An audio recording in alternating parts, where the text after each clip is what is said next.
So make a choice, decide करें। Decision के बगैर यहां से ना उठें। यार डिसाइड करेंगे सब बकवास है, सब फजूल बातें हैं, मैंने जिस तरह हूं मैं जिंदगी गुजारनी है, और मैं अगर मर गया तो मैं उस तरह मुतमईन हुआ। और मौत का वल्लाही कुछ पता नहीं है, आज रात को लिखी है, कल लिखी है, परसों लिखी है, कुछ पता नहीं है।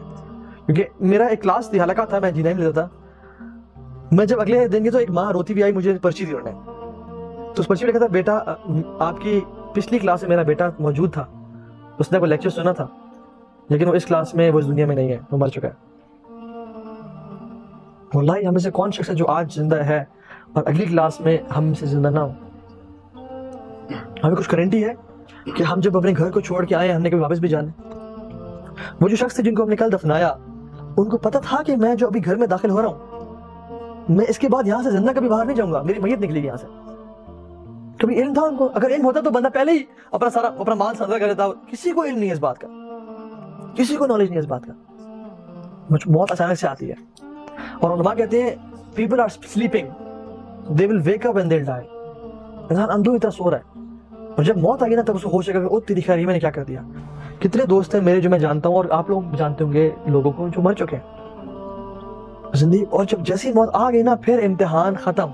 अब जो किया है ना उस पर ट्रीट किए जाओगे, या वीआईपी ट्रीटमेंट मिलेगा अगर अमाल करके आए हो, या बेदर्दी से मारा जाएगा, फरिश्ते मारेंगे। अल मलाइका तो यदरिबूना वुजूहहुम व अदबारहुम, मलाइका मारेंगे कि तू रब का बागी था, तुझे रब ने इतनी नेमतें दी, इतना कुछ समझाया बार बार, कितने तूने नसीहतें अटेंड की, कितने तुझे मौका मिला चेंज होने के, तू नहीं चेंज हुआ।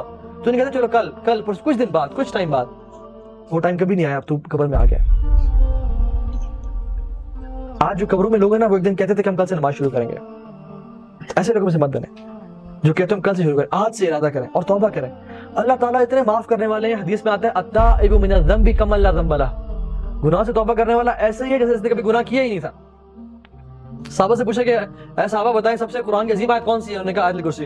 अच्छा फला कुरान की ये वाली आयत कौन सी? उन्होंने कहा ये। उन्होंने कहा जब पूछा कि होप की आयत कौन सी है कुरान की सबसे होप वाली? तो उन्होंने कहा कुल या इबादी लदीना असरफू अला अनफुसिहिम ला तकनतु मिन रहमतिल्लाह इन्नल्लाह यगफिरु ज़ुनूब जमीआ। ए नबी मेरे लोगों से, मेरे बंदों से कह दे जिन्होंने अपने आप पे जुल्म किया, गुनाह करके, ला तकनतु मिन रहमतिल्लाह, अल्लाह की रहमत से कभी नौमीद नहीं होना। इन्नल्लाह यगफिरु ज़ुनूब जमीआ, अल्लाह तो तमाम के तमाम गुनाह माफ कर देते हैं। तुम आने वाले तो बनो। रब्बुल आलमीन जो कि मालिक है, बादशाह है, शहंशाह है, रोजाना रात को आते हैं आसमान दुनिया पे और कहते हैं कोई है तौबा करने वाला, मैं उससे गुनाह माफ कर दूं, कोई है मांगने वाला, सुबह दुआ कबूल करो। तो फैसला करें, फैसले के बगैर ना उठे, दिल में फैसला करें कि बस आज के बाद इंशाल्लाह मैं जिंदगी ऐसी गुजारूंगा ना। इमेजिन आपको डॉक्टर कहते हैं कि आपके पास 6 महीने रह के जिंदा रहने को, वो फॉर श्योर कहते हैं आपके पास अगले 6 महीने जिंदा रहने को, आपकी उसके बाद मौत हो जाएगी। क्या कल से आपकी जिंदगी सेम होगी? नहीं।